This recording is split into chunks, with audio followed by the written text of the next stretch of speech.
Tu dinero en acción, episodio 75.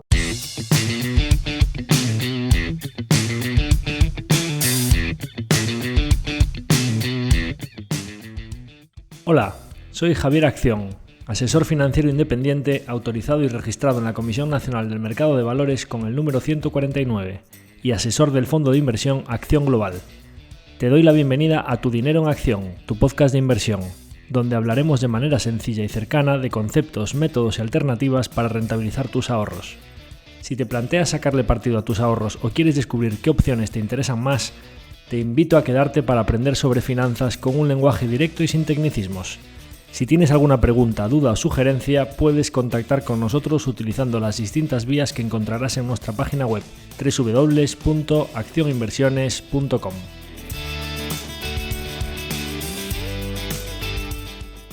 El contenido de este podcast es divulgativo. Las opiniones aquí expuestas son meramente informativas y en ningún caso suponen una recomendación de inversión. Si buscas asesoramiento financiero, debes dirigirte a cualquiera de los asesores autorizados y registrados en la Comisión Nacional del Mercado de Valores. El episodio de hoy de Tu dinero en acción es un capítulo especial. Es un especial de fin de año porque me imagino que la gran mayoría de vosotros lo estaréis escuchando el 31 de diciembre de 2023. De hecho, me imagino que os habréis dado cuenta que no lo hemos emitido en nuestra fecha habitual, que es la madrugada del jueves al viernes, con la comunicación el sábado por la mañana, tanto vía mail como a través de redes. Y esto ha sucedido de manera deliberada. Lo hemos hecho así a propósito porque queríamos que el podcast se emitiese específicamente el día 31 de diciembre y no solo para celebrar el fin del año 2023 y aventurar qué puede suceder en el año 2024, sino también porque el día de hoy, para los que lo estéis escuchando el propio día 31, se cumplen 40 años desde que mi Santa Madre me dio a luz. Así que sin duda es un día muy especial para mí y quería celebrarlo con todos vosotros. ¿Y qué supone para mí hacer una celebración a nivel contenido del podcast? Pues para mí una celebración supone hacer uno de estos episodios en los que tengo aquí unas cuantas notas tomadas, pero en los que voy a tener barra libre para contaros todo lo que yo quiera. ¿Y qué quiero contaros en el episodio de hoy? Pues en este especial de fin de año vamos a intentar responder a la pregunta típica de estas fechas, que suele ser ¿qué harán los mercados el año que viene? ¿Subirá la bolsa en 2024? Y aunque lo típico a la hora de responder esta pregunta, si eres analista sell-side, suele ser decir que van a subir en torno a un 10% los mercados el año que viene, porque es estadísticamente la cifra con la que menos probabilidades tienes de equivocarte, dado que esa es más o menos su media histórica. Y sin embargo, si eres gestor de un fondo de inversión, pues lo que toca es decir, no tenemos ni idea de lo que van a hacer los mercados el año que viene, porque no tenemos una bola de cristal y además es que nosotros invertimos a largo plazo. Pues en este caso, aunque yo debería decantarme por esta última opción porque sin duda me parezco más a estos últimos a la hora de responder a esa pregunta, sin embargo, en este caso, sin que sirva de precedente, os anticipo que voy a intentar mojarme un poco más. Sin duda mucho más que los segundos, pero creo que en este caso también más que los primeros me voy a mojar. Y por supuesto con el disclaimer de que las probabilidades de que me equivoque son muy elevadas, pero me da exactamente igual porque como estamos de celebración y hoy puedo hacer lo que yo quiera porque además estoy de 40 cumpleaños, pues es el momento de levantar un dedo al aire y ver por dónde viene la brisa. Y además, bueno, aparte de intentar responder esta pregunta, en un episodio en el que celebro mi 40 cumpleaños, como no, sabiendo de mi perfil, pues tendré que ponerme un poco emotivo, un poco filosófico general sobre la vida, ¿no? En esto que parece, ojalá que llegue allá, ojalá que tenga el enorme privilegio de disfrutar otros 40 años de esta maravilla que es la vida, pero bueno, si atendemos a las estadísticas de esperanza de vida en lo que parece que es el ecuador de mi vida. Y así pues para celebrar lo que sería el ecuador de la vida, pues intentaré hacer algunas reflexiones o algunos pensamientos en alto, por supuesto, especialmente pensadas para los más jóvenes, porque lógicamente pues los que sean mayores que yo todavía pueden, creo que enseñarme bastantes cosas sobre experiencia de la vida y seguramente algunos más jóvenes que yo también pueden enseñarme muchas cosas, pero en este caso las reflexiones en el ecuador de la vida creo que van a ser para intentar ahorrarles tiempo, para intentar encauzar algunos pensamientos, algunos comportamientos, algunas decisiones vitales importantes para echar un cable a los que vienen por detrás. Entonces, yendo con ello, ¿subirá la bolsa en 2024? Creo que este es el título más clickbait que le hemos puesto nunca a ningún episodio del podcast, porque no hay nada que motive más al personal que ¿qué va a hacer el mercado? ¿Va a subir? ¿Va a caer? Y la verdad es que nosotros hasta ahora habíamos evitado bastante todo esto de los titulares clickbait, aunque luego el contenido no sea tan relacionado con el próximo crash de los mercados o qué va a hacer el gran vaticinio de Warren Buffett o las 3 próximas empresas que van a multiplicar su valor. Y luego el contenido dentro pues puede ser muy bueno, ¿no? Pero realmente nosotros habíamos intentado evitar siempre esta dinámica, pero hoy lo tengo a huevo porque, como os he dicho, estamos de despedida del año 2023 y además estoy de celebración, con lo cual puedo hacer lo que quiera. Y una de las cosas, pues vamos a poner un titular clickbait. Claro, por supuesto, los titulares clickbait suelen ser buenos para las escuchas. Y si nosotros hemos rechazado esa alternativa siempre y hemos optado por títulos más, la transición energética número 2, invertir en serial acquirers número 3, episodio divulgativo, invertir en renta variable, la verdad es que pensándolo bien son todo menos clickbait nuestros títulos. Tengo que revisarlos un poco porque como mínimo parece que son un poco mejorables. En todo caso, esto lo hemos hecho también de manera deliberada porque nos parece que la audiencia que puede llegar por titulares clickbait probablemente no es la audiencia de calidad que nosotros queremos. Esas personas con unos intereses afines a los nuestros, esas personas que estén buscando invertir a largo plazo, que busquen enriquecerse lentamente. Probablemente alguien que busque saber cuándo viene el próximo crash o si la bolsa se desplomará el mes que viene o cuál es la acción que se va a multiplicar dentro de 2 meses, pues probablemente cuando escuche nuestro contenido no le va a interesar demasiado y probablemente tampoco nos va a interesar demasiado a nosotros ese tipo de perfiles ni como partícipes ni como compañeros de viaje, ¿no? Así que ese es el motivo de que hayamos escogido ese tipo de titulares un poquito menos atractivos, pero bueno, dejo la primera pregunta aquí que es, ya me diréis si consideráis que nuestro contenido sería digno de captar mayor audiencia con una serie de titulares clickbait.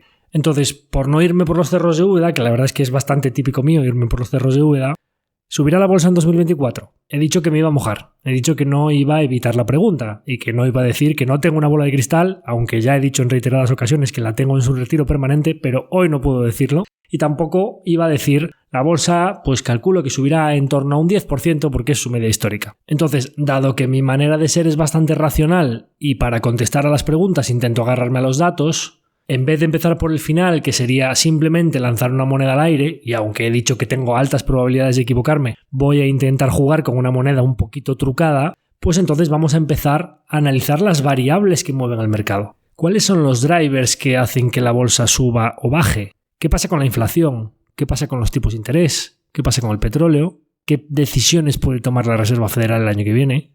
¿Qué está pasando con la productividad?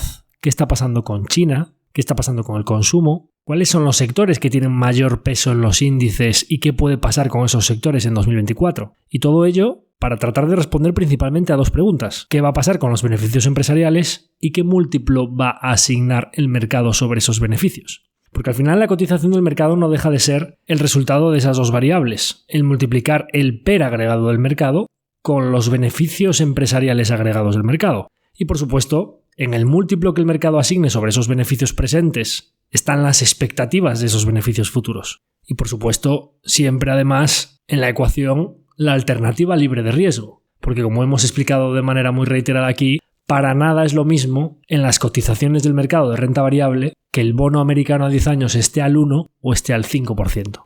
Entonces, recapitulando un poco, vamos a intentar ver qué pueden hacer los beneficios empresariales y qué puede pasar con el múltiplo que el mercado asigne sobre esos beneficios en el año 2024. Venimos de un entorno claramente inflacionista en el que hemos tenido varios años de inflación muy por encima de la media de las últimas décadas. Quizá no llegando al extremo de lo que sucedió en los años 70 y 80, pero claramente muy por encima de la inflación a la que estábamos acostumbrados. En esta variable, la de la inflación, aquí hemos venido defendiendo que había varias variables coyunturales que estaban afectando a la subida de los precios, como la rotura de cadena de suministro por la pandemia, que dejó sin stocks a diversas industrias que trataron de aprovisionarse por encima de lo que necesitaban para evitar quedarse sin suministro, y además unos costes de la energía desorbitados, principalmente ocasionados por la guerra de Ucrania. Y con todo este cóctel de shock de oferta, podríamos decir, de repente pues se dispara la demanda porque la gente, después de estar confinados durante tanto tiempo en sus casas, pues decidimos que queremos salir a consumir y a recuperar el tiempo perdido. Y si a todo este shock de oferta y demanda volando le echamos por encima un aliño de oferta monetaria expansiva, cheques al consumidor y tipos de interés al 0%, pues tenemos una maravillosa fogata en los precios. Bien, eso es pasado y yo he dicho que no iba a hablar del pasado, he dicho que iba a hablar de lo que pase el año que viene. Con lo cual, parece que la inflación ha ido remitiendo, parece bastante claro que los problemas de la cadena de suministro se han ido solventando hasta tal punto que incluso ha habido destocking, o lo que decimos aquí el bullwhip effect, que muchas industrias se han encontrado con muchos más stocks de lo que necesitaba, y eso claramente es deflacionista porque para deshacer todos esos stocks o el que está al principio de la cadena y se encuentra con que no está teniendo muchas ventas, para no tener que parar sus factorías, pues puede estar incluso interesado a bajar los precios, aunque con ello afecta a sus márgenes, pero claramente mejor que no vender, es decir, por el apalancamiento operativo es mejor tener unos márgenes un poquito más bajos que dejar las factorías sin funcionar con todos los costes fijos que tienen este tipo de compañías, con lo cual, pues oye, un driver bastante importante para la moderación de los precios. Y además, pues hemos venido defendiendo aquí, hablaremos después de la parte de digitalización de la economía y de toda esta parte tan deflacionaria que es el avance tecnológico, pero que economías con endeudamiento público elevado, porque al final, pues durante la pandemia no había más remedio que rescatar a empresas, economías particulares, familias y demás, con cheques, préstamos al 0%, etcétera. No había más remedio que eso, porque si no la economía colapsaba. Y eso lo que supone es hacer un traspaso de endeudamiento privado a manos públicas. Al final lo tenemos, en vez de en cada uno de nuestros individuos, pues lo tenemos entre todos, que son los gobiernos, ¿no? Claro, los gobiernos muy endeudados, al final eso va a suponer una presión fiscal en menos gasto público o más cobro de impuestos, con lo cual son dos variables que la presión fiscal al final pues es deflacionista, ¿no? Entonces, pues espaldas públicas endeudadas. Y si sumamos pirámide demográfica invertida o envejecimiento poblacional de los países desarrollados, que también es deflacionista, pues ya venimos desde hace tiempo defendiendo aquí que pues creíamos que había bastantes variables que apuntaban a que la inflación podría ser coyuntural, ¿no? Todo esto ha ido sucediéndose y ya estamos viendo datos de inflación, dependiendo de los países, entre el 3-4%. Y además nos encontramos con que la Reserva Federal ha lanzado un mensaje de: oye, pues parece que bastante claro que el año que viene podremos bajar los tipos, aunque los datos presentes de inflación estén todavía por encima del objetivo del 2% que ellos tienen. Con datos dependiendo del país, el 3, 3,4, 3,6, algunos vienen con un poquito de calaje y están todavía por encima del 4. Si tu objetivo es el 2, algo tienes que estar viendo muy claramente para decir que el año que viene, sin ningún tipo de recesión, vas a estar en disposición de bajar los tipos. Obviamente, si la inflación se va al 2 y pico, 3%, no tiene ningún sentido tener los tipos de interés al 5%. Pero lo que tienen que estar viendo muy claramente es que hay pocas probabilidades de que a lo largo del año que viene repunte la inflación y de repente del 3 se les vaya al 6, que ese es el riesgo principal de bajar los tipos de interés e ir con el pie cambiado, ¿no? Porque claro, además es que esto lo dicen en medio de unos datos económicos muy robustos. Es verdad que han aumentado un poquito las demandas de desempleo y parece que hay un poquito de mercado laboral, parece que más equilibrado, no tanto desajuste. Pues cuando hay mucha más demanda de empleo que puestos de trabajo vacantes, al final hay una presión laboral, digamos presión salarial, ¿no? Y si los salarios suben, pues eso también es un componente que empuja la inflación al alza. Con lo cual, con datos económicos muy buenos, datos de consumo bastante resistentes, la gente sigue gastando, etcétera, pues claramente algo tienes que estar viendo para decir que vas a bajar los tipos de interés el año que viene o que como mínimo no los vas a subir más, porque claramente unos tipos de interés más a la baja pues vuelven a fomentar el consumo privado y pueden llegar a fomentar de nuevo la inversión de las empresas que se animen a pedir financiación y demás. Y eso pues claramente, como mínimo, podríamos decir que deflacionista no es. Así que tienes que verlo muy claro para ya anticiparte e intentar tomar la siguiente medida para evitar una recesión. Es decir, la Reserva Federal ahora mismo está claramente viendo que puede tomar medidas para evitar una recesión severa o puede anticiparse a una caída de la economía para conseguir claramente un soft landing o incluso un crecimiento económico más moderado, pero con ello atajar la inflación, lo cual es un escenario Goldilocks, digamos, un escenario dorado que no entraba en ninguna quiniela. Entonces, ¿qué es lo que están viendo para hacer unas declaraciones de ese tipo? Cuando ellos saben que al final el mercado ya se mueve por sus declaraciones. De hecho, es que acabamos de ver el bono americano a 10 años irse del 5 y pico por ciento al 3,8, todo en vertical en el plazo de un mes y medio. Y esto sin que la Reserva Federal haya tomado ninguna decisión de bajar los tipos, que como siempre decimos, pues el mercado se anticipa, ¿no? Si os dije en su momento el impacto tan brutal que tenía que subiesen los tipos del 3,5 al 5 en tan poco tiempo, pues ahora hemos visto la inversa, el impacto en los mercados de que la tasa libre de riesgo se contraiga desde el 5 y pico al 3,8 en el plazo de 2 meses, pues así hemos tenido el rally que hemos tenido tanto en bonos como en renta variable, ¿no? Entonces hay una variable que a mí siempre me parece un poco la espada de Damocles sobre la economía y sobre la inflación y demás, o digamos la variable poco controlable o que depende de una serie de tipos sobre los que no puedes saber qué esperar o de los que a mí no me gusta mucho depender, la verdad, porque pueden tomar decisiones de la forma más inesperada, que es los costes de la energía, principalmente los barriles de petróleo, tanto el Brent como el West Texas. Y básicamente lo que ha pasado en los tiempos recientes es que con la economía recuperándose muy fuerte y con el mercado dando por amortizada la guerra de Ucrania, pues el petróleo ha corregido bastante desde máximos. Y esto con una OPEP que ha hecho varios recortes de producción para intentar sostener los precios y, como digo, en un entorno de claro crecimiento económico, más allá de la recesión en China, que es muy importante y de la que después hablaremos. Pues parece que el mercado está viendo que realmente los días dorados del petróleo pueden quedar atrás muy pronto. Y además es que se empieza a palpar una tensión entre los países claves miembros de la OPEP, principalmente los que tienen costes de extracción muy bajos, tensión que además no es la primera vez que se produce, porque aquí el debate, claro, es recorto la producción para sostener los precios, pero claro, si recorto la producción, pues vendo menos barriles. Y yo con el margen que tengo, ¿me interesa vender menos barriles? ¿O con un barril a 40 o 50 a lo mejor me cargo a unos cuantos países que producen mucho más alto y entonces termino vendiendo más barriles a un margen muy bueno? Resumiendo, inundar el mundo de petróleo es una tentación que ronda de manera periódica por la cabeza de los que toman las decisiones en Arabia Saudita, que recordemos tiene unas enormes reservas de petróleo y unos costes de extracción bajísimos, y que además está embarcada en un proceso de inversión para diversificar sus orígenes de ingresos a futuro y no tener una dependencia tan grande del petróleo, porque saben perfectamente, como comentaba antes, que los días dorados del petróleo cada vez es más probable que queden detrás de nosotros. Si observamos las innovaciones en energías renovables y en almacenamiento con baterías y en la transición al vehículo eléctrico, creo que tenemos motivos para ser muy optimistas en este sentido.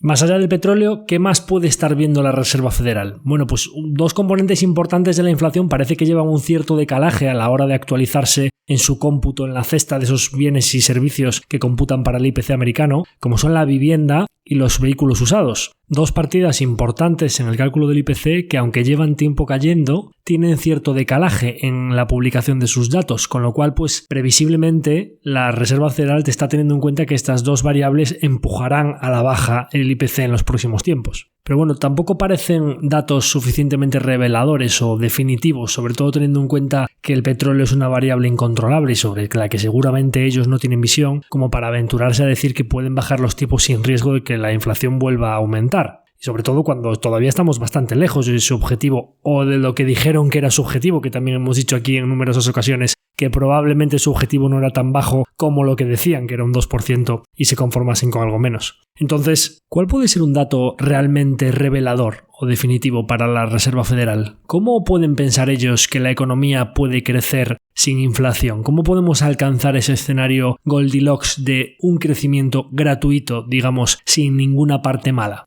Pues vamos a hablar del maná de la economía, la productividad laboral. La productividad es el alimento sagrado de toda economía, es la vía para crecer de manera gratuita, es la vía para crecer sin inflación, es el único camino para aumentar el bienestar de toda la población de manera relativamente homogénea. Digamos que es la panacea de todo crecimiento económico. Que aumente la productividad es el mejor camino posible para el crecimiento del PIB. Y diréis vosotros, ¿cómo afirmas esto con tal rotundidad? ¿No hay otros caminos para incrementar el PIB que son mejores que la productividad? Pues vamos a intentar responder esta pregunta. Vamos al origen de todo esto. ¿Qué es la productividad? La productividad laboral al final es cantidad producida de bienes o servicios dividido entre los insumos que has necesitado para producirlo. O básicamente, en una economía muy basada en servicios, si lo reducimos a lo más básico, producción dividido entre número de horas trabajadas. Así que para aumentar la productividad o aumentamos el output o disminuimos el input. Básicamente, o se aumenta la producción o se reducen los recursos destinados para esa misma producción. O un mix de las dos.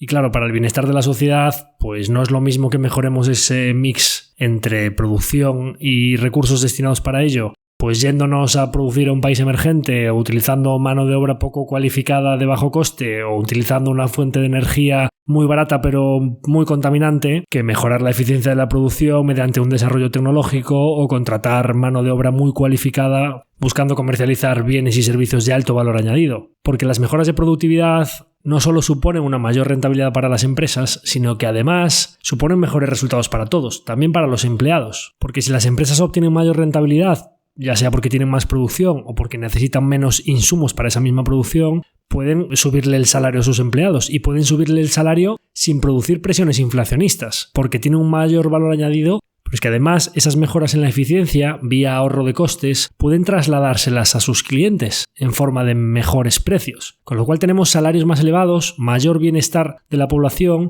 y presiones inflacionistas más moderadas gracias a esas mejoras de la productividad. ¿Y qué ha pasado en los últimos tiempos? Pues yo vengo defendiendo aquí desde hace mucho que la digitalización, el teletrabajo, el gran desarrollo tecnológico que hemos vivido en los últimos tiempos son grandes aliados en contra de la inflación. En una economía cada vez más dependiente de los servicios como la que tenemos en los países desarrollados, la digitalización y el teletrabajo, el poder hacer gestiones a distancia sin necesidad de desplazarnos, sin coger el vehículo, sin llenar ese vehículo de combustible, la posibilidad de hacer trámites a distancia sin documentos físicos, la progresiva digitalización de las administraciones públicas, la inmediatez de las comunicaciones, tanto personales como empresariales, lo fácil que es reunirte con cualquier persona en el otro extremo del mundo y tomar una decisión rápido, sacar los temas, comunicarnos, ya sea por WhatsApp, por email, por Teams, por Google Meet, hacer una reunión y tomar una decisión ipso facto. No hay que posponerlo hasta la semana que viene, no hay que cogerse un avión. Estamos viendo grandes avances en los últimos tiempos que mejoran la productividad de las empresas. Porque tomamos las decisiones más rápido, pero es que además las tomamos sin asumir costes. No cuesta nada un Google Meet de 1 hora y antes tenía que cogerme el coche o irme en avión. Estamos abriéndole cuentas a gente de Estados Unidos sin desplazarse, con documentos digitales, clientes que antes sería impensable que los pudiésemos tener. Nuestras propias empresas de la cartera y empresas industriales que fabrican productos físicos llevan tiempo diciéndonos que se desplazan de España a Alemania de manera muy puntual desde la pandemia. Por supuesto que hay unas cuantas ferias al año a las que vas a seguir yendo, pero cada vez menos, e incluso para reuniones de producto físico que en otros tiempos sería impensable no hacerlas realmente físicamente para ver esos productos, cada vez más nos dicen que las hacen de manera digital y con gran éxito en esas reuniones comerciales. Tienes mucho más tiempo al no tener que desplazarte para introducir más reuniones, poder visitar a más clientes y poder hacer más acciones comerciales en tu jornada laboral. Y todo ello sin gastar las ruedas del coche, sin consumir el combustible que va en los aviones y sin tener que utilizar las sábanas y el champú que hay en los hoteles. En definitiva, la misma o más producción con menores insumos. En definitiva, el maná de la economía, el aumento de la productividad. Pues resulta que si vemos los datos de productividad laboral de Estados Unidos, nos encontramos que en los 2 últimos trimestres la productividad laboral lleva 2 trimestres consecutivos aumentando al 3,6% en el segundo trimestre y al 4,7% en el tercer trimestre del año 2023, lo cual son datos que si excluimos los periodos post-crisis o post-recesión económica como fue post-2008 o post-pandemia del COVID, que siempre después de las recesiones aumenta mucho la productividad laboral, en realidad son datos que no se veían desde el año 2003 en la economía americana. Es decir, estamos hablando de mejoras de la productividad en la principal economía del mundo, cercanos al 5%, que son datos que no se veían en los últimos 20 años. Y esto, pues, a nivel económico es la mejor noticia que podríamos tener. ¿Y qué pasa con China? Había un poco la teoría de que trayendo la producción de China a Europa y de China a Estados Unidos, pues para evitar tensiones geopolíticas, para tener una localización más cercana de los centros de producción y evitar el riesgo de cadena de suministro que experimentamos en nuestras propias carnes en COVID, que es lo que sucede cuando hay una pandemia global y tienes los centros de producción tan lejanos, pues esto claramente cuando desplazas tu producción a países con costes laborales más elevados, pues es una presión inflacionista, ¿no? Claro, pues ahora lo que está pasando es que eso se está viendo compensado por una fuerte recesión en China. China lleva tiempo con un crack inmobiliario importante, los precios del real estate llevan cayendo ya desde el año 2018, el Shenzhen Real Estate Stock Price Index, que llegó a estar en niveles de 3.500, va por 1.500 y cayendo, lleva básicamente prácticamente 6 años ya cayendo, y además no solo ya mirando el real estate, sino en general si miramos los bienes y servicios de China, acaban de entrar en situación de deflación a finales de 2023, China. Para que os hagáis una idea, los principales índices bursátiles del país asiático están prácticamente planos desde el año 2008, mientras que el mercado americano se ha multiplicado por 4 desde entonces. Ya vemos cuál es el gran ganador y gran perdedor de la gran crisis financiera de 2008. Entonces, claro, un país como este, un bicho de más de 1.000 millones de personas que demanda tantos productos y servicios, tanto petróleo, tanto cobre, etcétera, en una situación de recesión económica claramente ya no está exportando inflación, como cuando pensábamos que al traernos la producción a Europa y a Estados Unidos iban a aumentar mucho los costes productivos, sino que ahora China podríamos decir que lo que está exportando es deflación. Y esto, como os decía antes, pues se nota claramente en los barriles de petróleo, pero incluso también en el cobre, que es un metal muy relevante para la transición energética. Creo que hay pocas dudas al respecto. Yo no soy ni muchísimo menos un experto, pero que en economías más electrificadas en países desarrollados se va a consumir más cobre, ya no solo para los vehículos eléctricos, sino por todas las necesidades de electrificación, de cargadores, de nuevos transformadores, pues electrificación de las vías públicas para todas esas necesidades de la red que vamos a necesitar cuando mucho más porcentaje del parque automovilístico sea eléctrico, ¿no? Pues si solo tuviésemos en cuenta esas variables, pensaríamos que vamos a mirar el gráfico del cobre y estaría haciendo máximos cada mes. Pues nada más lejos de la realidad. Realmente una parte muy importante del cobre a nivel mundial va para la construcción china, que al estar en recesión y además con el sector de real estate de capa caída, pues el cobre está muy lejos de hacer máximos históricos. Aunque he de decir aquí, y vuelvo a insistir que para nada soy un experto y muchísimo menos en materias primas y muchísimo menos en cobre, Así que esto no deja de ser una opinión puramente de barra de bar. Creo que la recesión en China será más o menos coyuntural o tardará más o menos en pasar, pero como sí que creo que la electrificación es imparable, sería muy optimista con el cobre a largo plazo, con independencia de que a corto plazo claramente esté priceando que existe una presión importante en el sector de construcción en China. Así que de momento tenemos un petróleo que parece controlado, ya veremos qué pasa con Arabia Saudita y la producción y la posible rotura de la baraja para inundar el mundo de petróleo, una productividad claramente al alza, China en recesión y parece que eso puede afectar a las materias primas industriales presionándolas a la baja a corto plazo. Un consumo que parece bastante fuerte. Es verdad que las familias con menos tasa de ahorro que la que tuvieron en la pandemia, porque lógicamente pues eso fue algo muy antinatural, digamos, ¿no? Que estuviésemos encerrados y que las tasas de ahorro se disparasen y ya parece que una parte importante de ese ahorro ya se ha gastado. Pero también es verdad que si la Reserva Federal empieza a bajar un poquito los tipos, ya lo hemos empezado a ver aquí un poquito con el Euribor, que se había disparado hasta el 4,20 y que ya recientemente lo hemos visto caer por debajo del 4%, pues eso al final, menos tipos de interés, pues es más renta disponible, ¿no? Con lo cual eso podría volver a incentivar un poquito el consumo y la inversión de las empresas. Y parece que en Estados Unidos tienen bastantes infraestructuras que renovar los próximos años, tanto en ferrocarriles como autopistas. Si relocalizas la producción y tienes que traer muchas fábricas desde China, ya sea a México o a Estados Unidos, pues eso claramente parece que puede ser muy bueno para la economía. También es verdad que es un driver un poco en contra de la dinámica deflacionista de la que os estaba hablando, ¿no? Porque toda esa inversión en infraestructuras, en materiales, etcétera, como que compensa un poco la recesión china en cuanto a que sí que puede tirar un poquito los precios más hacia arriba. Pero bueno, todo dentro del mix podríamos pensar que tenemos bastantes variables que apuntan a un crecimiento económico razonablemente sano y unos precios bastante controlados. Y otro par de variables que me parecen importantes para el devenir de los mercados durante el próximo año, y lanzo aquí un par de preguntas para que seáis vosotros los que las respondáis. ¿Qué pensáis que va a hacer el gobierno chino con su país en recesión? ¿Qué medidas pensáis que puede tomar con las enormes reservas de divisa extranjera, con ese superávit tanto comercial como público con el que ha contado todos estos años? ¿Qué margen de maniobra le da? ¿Qué medidas tanto fiscales como monetarias puede tomar para mitigar esa recesión? ¿Y qué impacto pueden tener esas medidas en los mercados financieros globales? Y la segunda pregunta sería, ¿todas las cantidades de liquidez enormes que han entrado en productos conservadores al subir los tipos de interés? Lo hemos visto nosotros aquí mismo, que la cantidad de gente que ha contratado depósitos o fondos monetarios al 3-4%, letras del tesoro al 4-5% en Estados Unidos. Ha sido ingente la cantidad de dinero que los inversores han pasado de la cuenta corriente a productos muy conservadores. ¿Qué pensáis que puede pasar con todos esos inversores cuando de repente vayan bajando poco a poco los tipos de interés y vean que en ese tipo de productos tan conservadores se van quedando sin rentabilidad? A lo mejor van pasando a la escala siguiente de riesgo y van buscando un poquito retornos, el de monetario pues a bonos a corto plazo, el de bonos a corto plazo en bonos un poquito más de duración, a lo mejor el que estaba en bonos o en mixtos pues puede pasar un poquito a renta variable. Entonces en todo este mix de circunstancias de inflación, petróleo, productividad, China, consumo, tipos a la baja, inversión en infraestructuras, recolocalización de los centros productivos, expansión posible monetaria o fiscal de China, las liquidez que había en productos monetarios, qué puede pasar con ella cuando bajen tipos de interés. Entonces, ¿qué hará el mercado en 2024? Bien, cuando hablamos del mercado, realmente, pues por decir el mercado, podemos hablar del S&P 500 o del MSCI World, ¿no? Digamos de la bolsa de las empresas más grandes por capitalización a nivel mundial, que un buen termómetro para decidir lo que hace el mercado, pues puede ser el S&P 500. Si miramos las empresas que componen el S&P 500, y vamos un poco por sectores, voy de arriba hacia abajo viendo qué peso tiene cada sector en el índice, pues nos encontramos tecnologías de la información con el 28% del índice, salud con el 13%, financieras con el 12%, consumo discrecional un 10%, servicios de comunicación un 8%, industria un 8%, consumo defensivo, staples, un 6%, energía un 4%, utilities un 2%, materiales un 2%, real estate un 2%.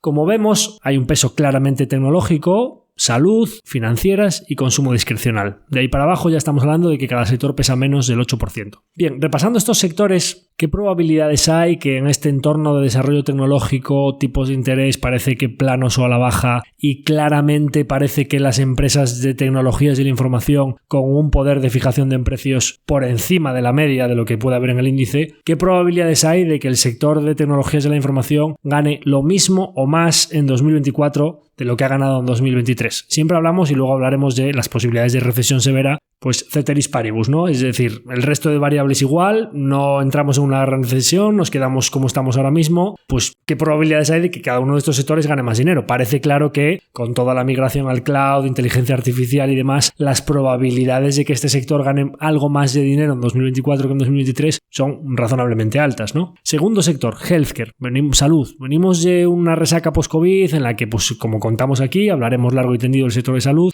pues ha habido comparables muy difíciles, el destocking o el bullwhip effect que se ha producido en todas estas compañías farmacéuticas o de investigación, de bioprocesos y demás. Parece que si escuchamos las conference calls del sector de salud, pues están hablando ya de suelo en el tercer, cuarto trimestre y parece que posibilidades de que vuelva a haber crecimiento, las posibilidades de que con los años que han pasado recientemente estas compañías que haya mayores beneficios en el 2024 que en 2023 son bastante altas. ¿Qué probabilidades hay de que las compañías financieras, estamos ya en el tercer sector, 12% del índice, ganen menos dinero en 2024 con tipos de interés a la baja de lo que ganaron en 2023? Pues parece que Financials es bastante probable que gane menos dinero en el 24 que en el 23. De momento tenemos dos sectores que probablemente ganen más y Financials que probablemente gane menos. Consumo discrecional, parece que con tipos a la baja y parece que el consumidor recuperando algo de optimismo, empleo cerca de máximos, pues si no hay una recesión muy severa, podríamos decir que a lo mejor el consumo discrecional no aumenta muchísimo, pero tenemos el sector del automóvil que venía de una etapa muy difícil, sin chips y que ya estaba mejorando bastante.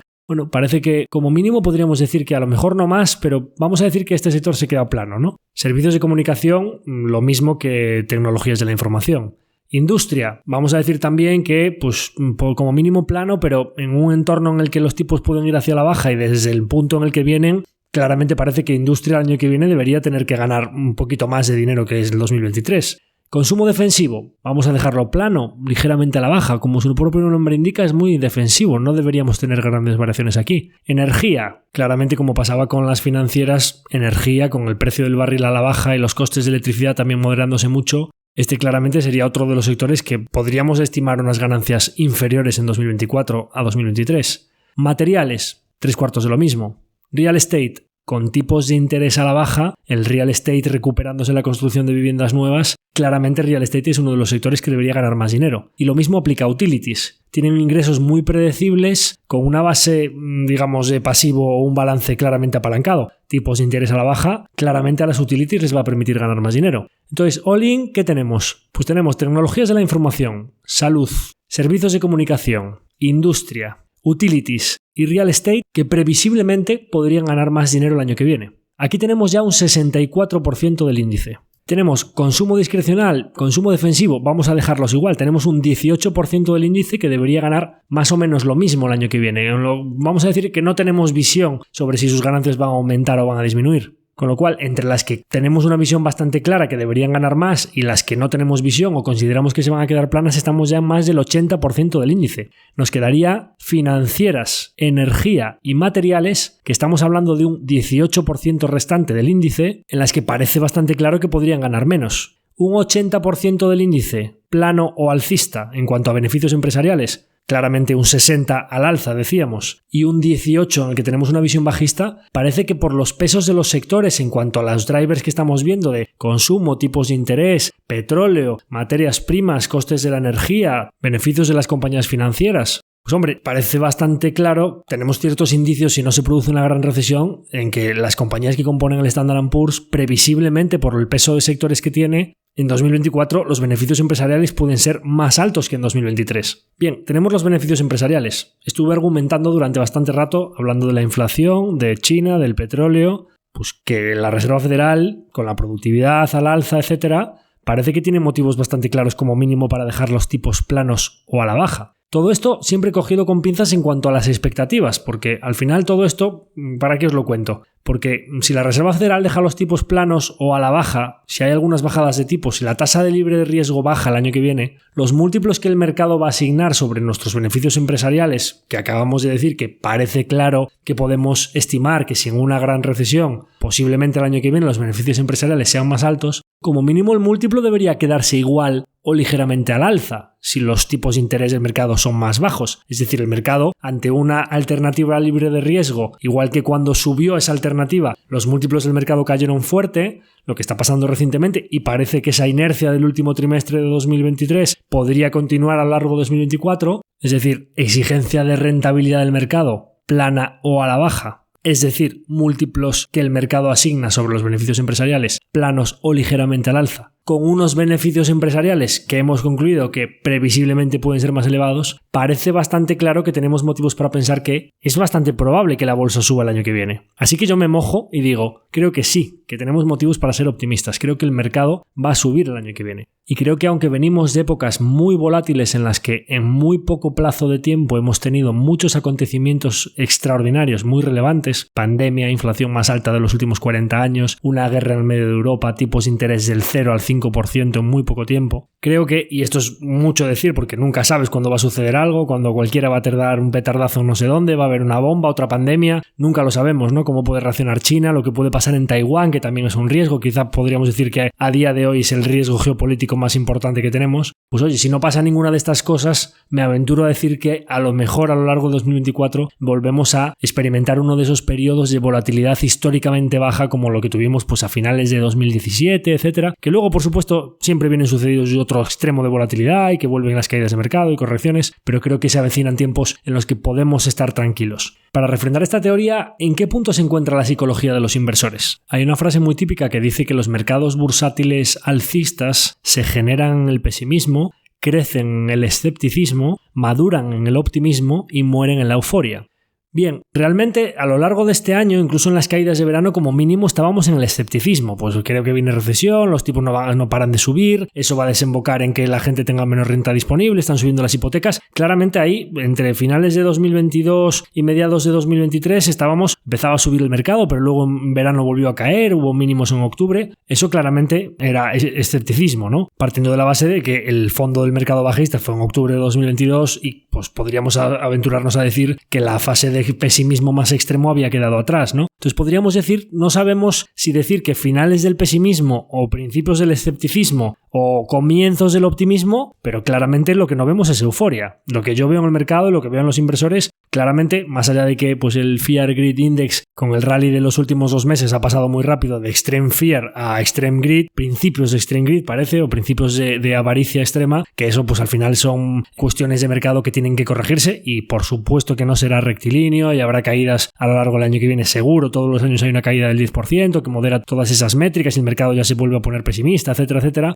Pero más allá de esos temas de momentum puro de corto plazo, pues podríamos decir que el mercado no está a lo eufórico que estuvo a finales de 2020 o a lo largo de todo 2021. Nadie habla aquí de un cambio de paradigma. Todo el tema de la inteligencia artificial parece que se empieza a comentar. Hay algunas empresas claramente como Adobe o Microsoft, o podríamos decir que, por supuesto, Nvidia o de forma más colateral Tesla, pues principio de beneficiarios de todo esto de la inteligencia artificial. Pero nadie habla aquí de un cambio de paradigma, ni han subido como burbujas empresas que no tengan ningún tipo de beneficios, todo eso que pasó en los años 2000 o incluso durante el COVID con la especulación. Claramente en la euforia no estamos. Optimismo. Hay gente que está más optimista que otra, hay alguna gente que está claramente escéptica, pero como mínimo podríamos aventurarnos a decir que estamos en alguna de las fases de un mercado alcista que no es su muerte final.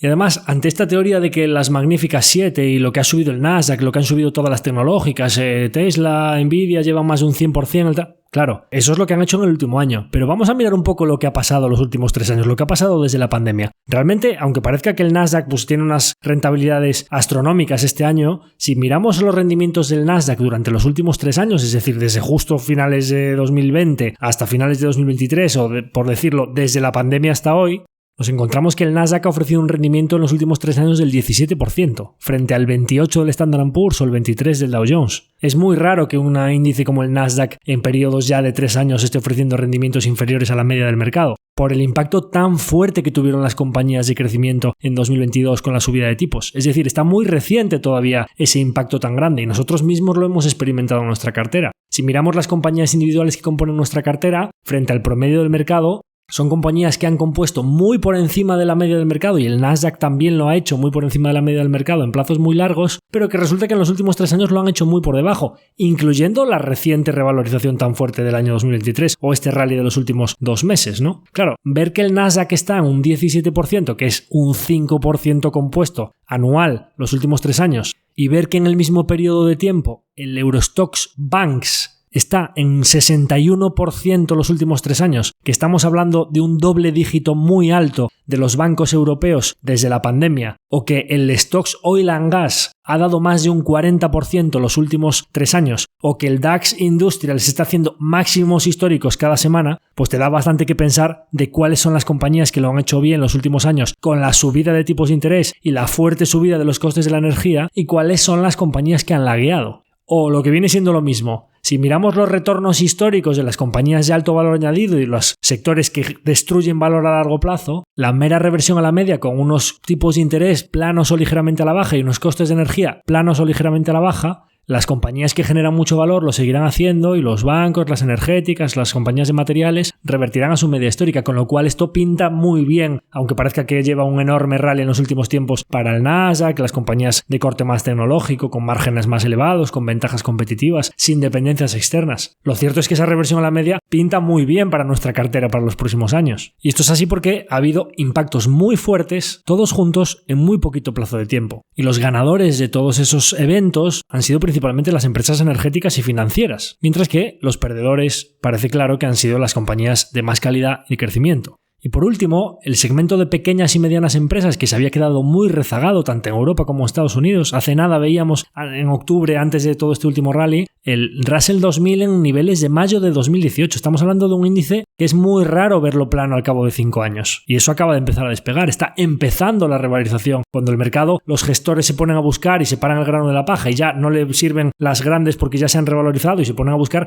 los flujos de dinero poco a poco van llegando a las pequeñas y medianas empresas. Hay fondos de small caps que en el último mes y medio se han revalorizado un 25%. Imaginaros, para que un fondo se revalorice un 25% en un mes y medio, lo que tiene que pasar con muchas compañías. Tienen compañías que se han revalorizado desde mediados de octubre un 40, 50, 60% en muchos casos o más, ¿no? Bien, pues nosotros tenemos un porcentaje importante de la cartera invertido en empresas más medianas o pequeñas. Eso claramente es un viento de cola para nosotros en los próximos tiempos. En definitiva, soy claramente optimista para los próximos tiempos. Creo que la bolsa no solo tiene las probabilidades de subir en 2024, sino que si continuamos con un desarrollo tecnológico y si no hay tantos eventos imprevistos y catastróficos como lo que ha pasado en los últimos tiempos, creo que correcciones al margen, y por supuesto no será rectilíneo, y lo hemos visto este 2023, creo que tenemos motivos para pensar que se avecinan tiempos que pueden ser muy rentables. Y si viene una recesión, es que la pregunta no es si viene una recesión, o sea, la pregunta no es si va a venir. La pregunta es cuándo va a venir. Por supuesto que va a venir una recesión, porque es así, lo somos seres humanos y tenemos un componente emocional y la psicología afecta a nuestras decisiones de inversión, de consumo, etc. Y además, pues es que está demostrado a lo largo de la historia que viene una crisis del petróleo, los tigres asiáticos, guerra de Irak, o pues el crack de las compañías tecnológicas del año 2000, a continuación pues el crack financiero de 2008, luego pues la crisis de deuda de la zona euro del año 2012, luego el Brexit, luego el COVID, luego lo de 2022, la inflación y la subida de tipos. Pero sí es así, eso es que recesiones económicas, cracks de mercado, etcétera, eso es intrínseco a los mercados financieros. Es precisamente por esa incertidumbre por la que nos dan rentabilidad a las empresas, porque si hubiese una certidumbre absoluta, si ya supiésemos lo que va a pasar, no estaríamos asumiendo ningún riesgo, entonces nadie nos pagaría a cambio de nuestros ahorros. Debemos aprender a convivir con esa incertidumbre y beneficiarnos de ella. Debemos asumir que tarde o temprano vendrá una recesión, tarde o temprano vendrá una caída fuerte del mercado y permanecer invertidos a largo plazo, asumiendo que no sabemos cuándo vendrá, pero sí es cierto, y esto es una opinión personal, que parece que los próximos tiempos tienen muy buena pinta.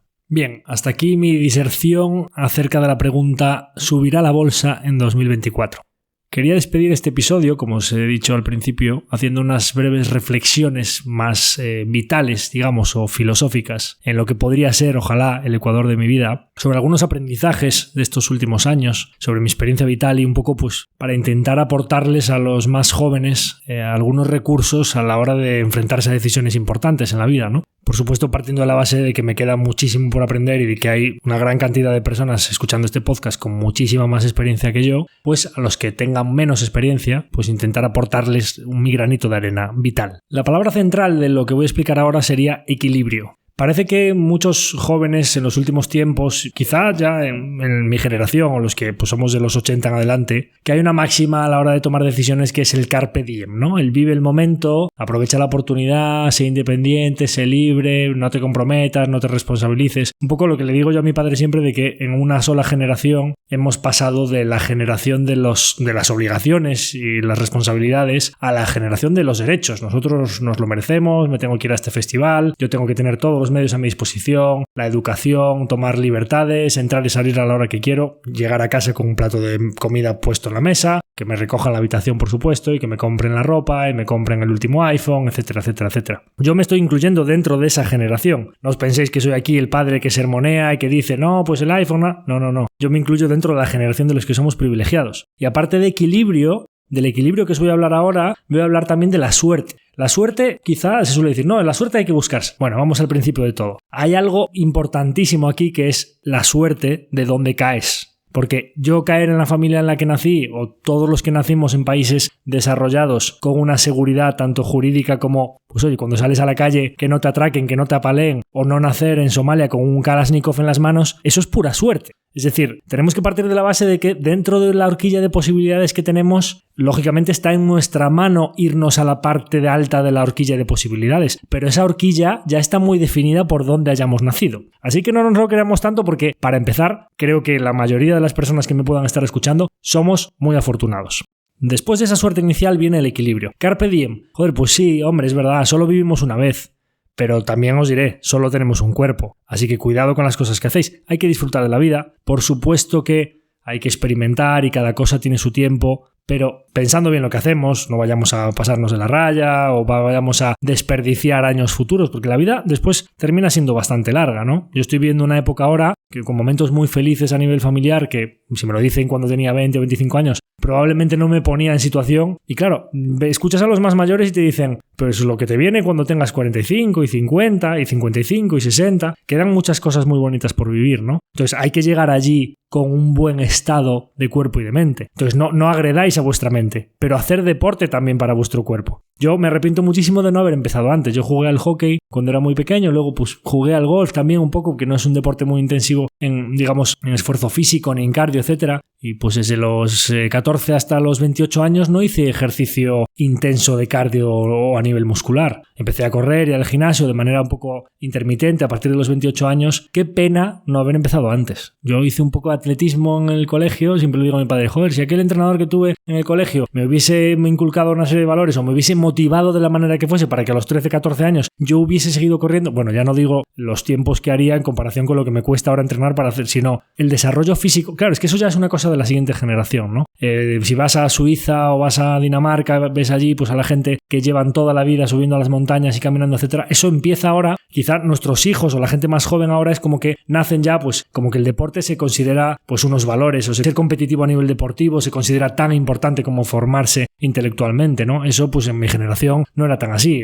¿Estás haciendo deporte? ¿O estás jugando al fútbol o corriendo? Bueno, pues eso es tu hobby, es tu tiempo libre. Dedícate a estudiar y a hacer los deberes. Hay que darle mucho valor a la preparación física, no solo a la preparación mental. Entonces, oye, pues carpe diem, joder, pues un equilibrio. Vamos a disfrutar de la vida, pero también hay que ahorrar, porque más allá del disfrute a corto plazo, de darte esa satisfacción, de comprarte esa cosa, o irte por ahí, o tomarte ese cubata, o irte a esa fiesta, o irte a ese festival, etcétera, o pasártelo bien con ese colega o con esa pareja en ese momento, luego, más adelante también hay que, el ejercicio aquel de las 2 chocolatinas mañana en vez de una chocolatina hoy, ¿no? Posponer un poco la recompensa. Hay una serie de decisiones en la vida que proporcionan una grandísima felicidad, como poder comprarse una casa, poder comprarse un coche, hacer un viaje, todo ese tipo de decisiones importantísimas para las que hay que tener una independencia financiera, que cuando tomemos esa decisión va a depender de un pequeño sacrificio que hicimos hace bastantes años o que empezamos a hacer hace bastantes años. Entonces, tampoco os voy a decir yo aquí, no, el lonchafinismo, hay que ahorrar muchísimo y ser el más rico del cementerio, pero ¿de qué sirve llegar a los 60 o 70 años con la cuenta a reventar? Lógicamente, pues ojalá que lleguemos a los 60 o 70 gracias a haber hecho deporte en una disposición física de poder seguir disfrutando de la vida, con tiempo libre, ya con los hijos criados y pues poder seguir disfrutando de ese dinero que hayamos ahorrado. Pero claro, es verdad que a los 70, 80 años no vas a poder disponer de los medios físicos o de la fortaleza para hacer las mismas cosas que a los 20, 25, 30 años, con lo cual cada cosa a su debido tiempo. Vamos a quemar las etapas, cada una en su momento. No hay nada peor que una persona de 50 y pico años con unos hijos y que la ves ahí con el cubata en la terraza del bar y dices, joder, macho, pero o haciendo comentarios improcedentes de mujeres, etc. Joder, pero tú no viviste tus etapas, quiero decir, no saliste con chicas a tu debido tiempo, no disfrutaste de las copas con los amigos ¿qué haces ahí trasnochado a tu... Joder, no hay nada peor que una persona. Entonces, pues hay que tomarse las copas a su tiempo, hay que disfrutar de estar con diferentes parejas a su debido tiempo. Y cuando llegues, porque el tema de los hijos, o sea, a mí me viene ahora una etapa, de verdad, os lo digo, me decían mis amigos, los que ya iban por delante de mí, no, es que es una satisfacción brutal y te produce momentos de felicidad que no, pero es muy duro, pero las partes buenas claramente compensan. Es que es imposible definirlo mejor, pero es un test de estrés brutal para las personas y sobre todo para la pareja. Cuando tienes que educar a un niño y te somete todo a prueba y te reta y te desobedece, y la educación es muy duro y que estamos acostumbrados a tener muchas libertades, mucho tiempo libre, ser dueños de nuestro propio destino, te resta muchísima independencia. Pues oye, vamos a llegar a ese momento y esas decisiones con todas las de la ley. Vamos a no habernos dejado etapas atrás y cosas pendientes, porque si estamos siempre pensando, joder, es que hoy no puedo salir de fiesta, no me puedo tomar esa copa, no puedo tal, porque tengo que estar aquí con mi niño, hoy vamos a decir, pues qué bien que puedo estar aquí con mi niño porque lo otro ya lo viví y ahora lo que me apetece es hacer esto. Entonces, cada cosa a su tiempo. Y luego, vivid experiencias. Yo he tenido una enorme suerte, he sido muy privilegiado porque pues ya empecé a viajar muy pronto, ya cuando empecé a trabajar, en el año 2006, cuando empecé a trabajar en Madrid, pues con mis primeros sueldos ya, pues aparte de que he podido visitar la gran mayoría de los países de Europa, pues fui muy pronto a Asia, ¿no? Y me encantó, pues estuve en China, en Tailandia, en Indonesia, en Vietnam, en Singapur. Recientemente he estado también en Japón. En Norteamérica pues he estado en los tres. He estado en Canadá, Estados Unidos y en México. En Sudamérica pues también he tenido la suerte de poder visitar Brasil, Argentina y Perú. Y pues me siento enormemente privilegiado de poder haber conocido todos estos sitios y vivir estas experiencias. Y ojalá que en la segunda parte post-Ecuador pueda seguir viajando al mismo ritmo, acumulando experiencias. Pero es algo que recomiendo claramente hacer y hacerlo además lo antes que podáis, porque no sabemos hasta qué punto vamos a tener la fortaleza física para poder viajar a estos sitios, ¿no? Si junto estos privilegios, experiencias que he vivido con la posibilidad que tuve de vivir en diferentes sitios de la geografía española, no tuve una experiencia de vida internacional, pero sí que en España he vivido en sitios muy diversos, primero en Vigo, luego en Barcelona, luego en Madrid, Palma de Mallorca, Pontevedra, luego de vuelta a Coruña, etcétera. Creo que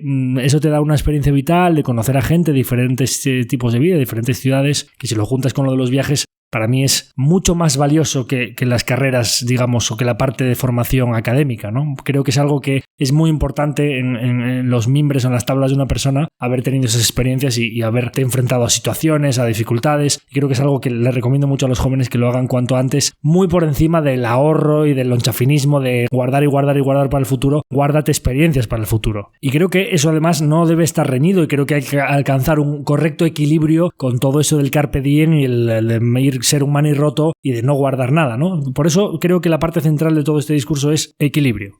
Y después, a nivel laboral, he dicho que las experiencias son importantes, pero por supuesto, y esto es una condición necesaria pero no suficiente, la base teórica es crucial. Luego nos vamos a enfrentar a una experiencia laboral en la que si no tenemos esa base teórica, y os recomiendo también formaros todo lo que podáis, que no os importe alargar la etapa académica, porque luego sobre esa base se va a sentar la experiencia y es muy importante que esa base teórica sea muy sólida. Y a nivel laboral, mi recomendación principal es hacer algo que os guste. De verdad, es muy difícil para muchas personas encontrar un factor monetizable en muchas de sus aficiones, y yo lo entiendo. Lógicamente a mí me encanta analizar empresas y es mucho más fácil monetizar el análisis de empresas o la generación de rentabilidad en los ahorros de la gente que pues alguien que le guste la fotografía de pájaros. Pues si eres amante de la fotografía de pájaros, debes aspirar a convertirte en el mejor fotógrafo de pájaros de tu país o del mundo, hacerte el mejor documental o hacerte el mejor enciclopedia o tener el mejor blog. Es decir, hacer lo que hagas pero con pasión. Porque si haces lo que haces con pasión, realmente no vas a sentir que estás trabajando. Vas a dar el máximo de ti realmente sin sentir que te estás esforzando. No es que me tuve que quedar el domingo hasta las tantas, o me tuve que quedar como yo grabando el podcast aquí un día de Navidad a las 12:20 de la noche que estoy aquí grabando, pero es que lo hago porque me gusta. Y no siento que me esté esforzando. Lo hago, por supuesto, por toda la audiencia, pero lo hago también porque a mí me gusta contar estas cosas.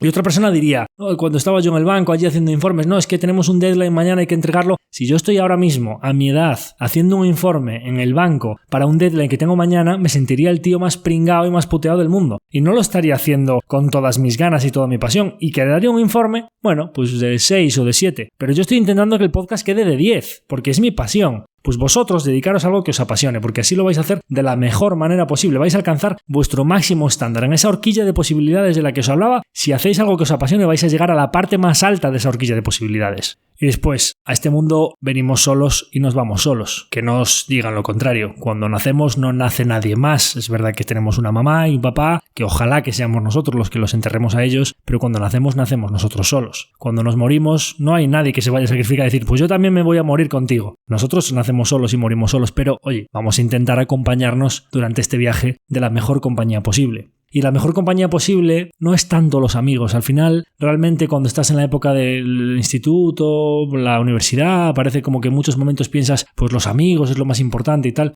Es importante tener amigos, pero realmente cuando vas avanzando de edad y entras en los compromisos familiares y va avanzando la vida, amigos realmente van y vienen y te quedan los de toda la vida, te quedan los que se cuentan con dedos de una mano, personas con las que puedas quedar un día a tomar una caña y que te abras allí en canal y le cuentes tus cosas como si fuesen tu hermano, por decirlo de alguna manera, se encuentran con los dedos de una mano. Y sin embargo, ¿qué es lo que está siempre ahí? La familia. Entonces, por ese orden de prioridades os diría familia, trabajo, deporte, amigos. Esos son los pilares fundamentales para tener una vida feliz, o por lo menos los pilares que a mí a día de hoy me hacen feliz. Y dentro de la familia, ¿cuál es el pilar fundamental de nuestra familia a largo plazo? Nuestra pareja, nuestro socio o socia, nuestro compañero de viaje, compañero de batallas y fatigas, todos los problemas que surgen a lo largo de la vida, las desgracias, ojalá que no surjan cosas de salud, pero suelen surgir. Como se suele decir, en la salud y en la enfermedad, por algo se dice ese dicho, ¿no? De si me lo acompañarás, en la salud y en la enfermedad, pues surgen cosas.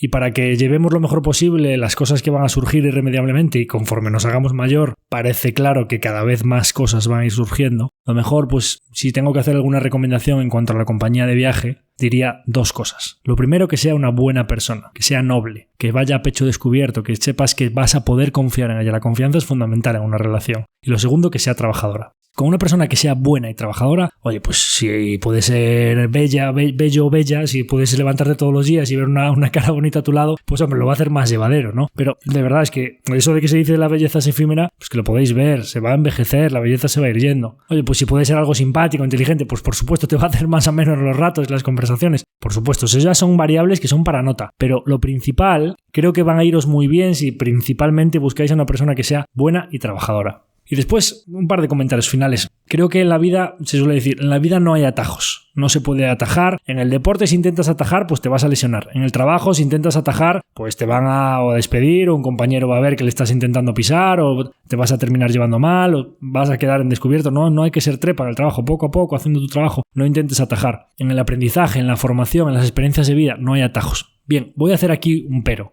No hay atajos, pero hay una forma de la que podemos ahorrar tiempo. Yo aquí os he dicho que estaba intentando ahorrarle tiempo a alguna gente con mis experiencias vitales. ¿Dónde podemos encontrar una gran cantidad de experiencias vitales, de consejos, de vidas ya vividas por otros? ¿Dónde podemos encontrar atajos vitales? En los libros. Los libros son el único atajo vital. Leyéndonos un libro podemos obtener experiencias que han vivido otros, que obviamente no es lo mismo que las viva otro que las vivas tú, pero te pueden dar bastantes claves. A mí me encantaría, en muchos casos, llego a una experiencia y digo, joder, pero si esto que estoy leyendo aquí, ¿quién me hubiese dado a mí leerlo con 20 años? ¿O quién me hubiese dado a mí empezar a invertir en este tipo de empresas o buscar esa ventaja competitiva o aprender esa cuestión que buscaba este? Pero si ya está escrito y todo, otros lo pasaron. Hay gente que tiene 90 años y que ya ha pasado por todas esas etapas. Entonces, de hecho, para mí es un propósito, y reconozco aquí, vaya por delante, que leo mucho menos de lo que debería por falta de tiempo, porque al final te va el día a día, si buscas el trabajo, la familia, el deporte, etcétera, es que no hay tiempo para todo. Oye, pues voy a intentar, mi propósito 2024 es todos los días, por la noche, en vez de estar mirando cosas de empresas en el móvil, etcétera, lo que sea, o viendo una serie, pues si a mi mujer le gusta ver una serie, pues yo me siento a su lado y en vez de estar leyendo o friqueando cosas de empresas, que es lo que suelo hacer, pues voy a leer libros. Voy a todos los libros que tengo acumulados pendientes de leer, ponerlos al día con ellos y poco a poco, porque creo que los libros son el único atajo vital que se me ocurre ahora mismo. Y después, esto no es un consejo mío, sino que es un consejo de mi padre, que siempre me decía, vive la vida y haz las cosas que quieras hacer mientras puedas. La vida realmente, yo si lo pienso ahora, decís el Ecuador, joder, yo la verdad es que miro para atrás y no se me han hecho cortos estos 40 años. Si pienso todo lo que hacía ya de pequeño, luego de adolescente, luego en la intermedia, en tiempos recientes, quizá podría decir que de las cosas más emocionantes y más intensas que he vivido en mi vida ha sido muy recientemente con el nacimiento de mi hijo, que si me preguntan ¿cuál es el día más duro y más aterrador de tu vida? El día que nació mi hijo. ¿Cuál es el día más feliz y emocionante de tu vida? El día que nació mi hijo. Y dirás tú, pero ¿cómo es posible, no? Que eso, pues sí, todas esas cosas, el pánico aterrador, el llorar primero de miedo y llorar luego de alegría, etcétera, todo eso pasó en el mismo día y pasó en la muy parte final de estos últimos 40 años, ¿no? Por eso estoy muy ansioso por ver lo que pasará en los próximos años, porque seguro que me quedan cosas interesantísimas por vivir y de verdad quiero estar bien sano para poder experimentarlas y disfrutarlas. Pero en todo caso, lo que os quería decir con esto es que hagáis las cosas que queráis hacer mientras podáis. Porque realmente nunca sabemos cuándo va a haber un imprevisto, nunca sabemos cuándo nos vamos a ir con los pies por delante. Y lamentablemente, supongo que todos tendréis casos cercanos, hay veces que llega antes de lo previsto. Hay veces que llega demasiado pronto. Con lo cual, las cosas que queráis hacer es importante que las hagáis.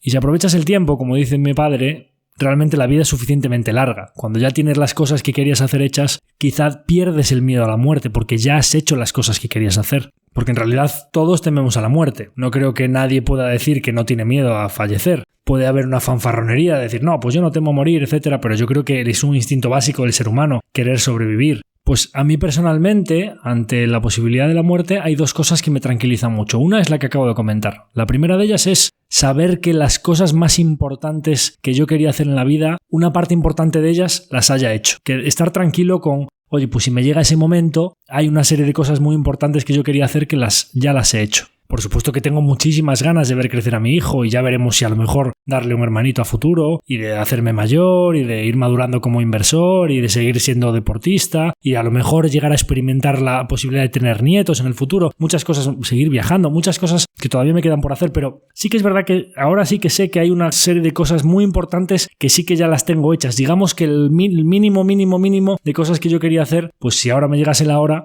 estaría tranquilo porque una parte importante de ellas sí que las tengo hechas. Bien, pues hacer esas cosas mientras podáis. La segunda variable, y esa es una que sí que está en curso y es algo mucho más difícil de alcanzar, es convertirse en inmortal. A mí quien me diga que Kobe Bryant o Charlie Munger o mi abuela Rita están muertos, pues para mí me está mintiendo. Ninguna de estas personas están muertas. Ni para mí, ni para ninguna persona que sea fan de Kobe Bryant, ni para ningún gran inversor que sea value investor y que admire las enseñanzas de Charlie Munger, ni por supuesto para ningún miembro de nuestra familia que sabe lo relevante que fue para los estudios y para salir de la miseria en la que vivían nuestras generaciones anteriores nuestra querida abuela Rita. Eso es ser verdaderamente inmortal. Quedarte aquí cuando te marches, dejar un legado, un recuerdo, un pozo, una serie de aprendizajes en las personas, una herencia cultural, una herencia intelectual, ya sean libros, enseñanzas, experiencias, recuerdos, podcasts, películas, fotografías. Haced cosas, dejad un legado aquí para cuando os marchéis. Sacrificad un poquito el presente pensando en el muy largo plazo de las generaciones que vienen. Eso es lo único que os convertirá en realmente inmortales.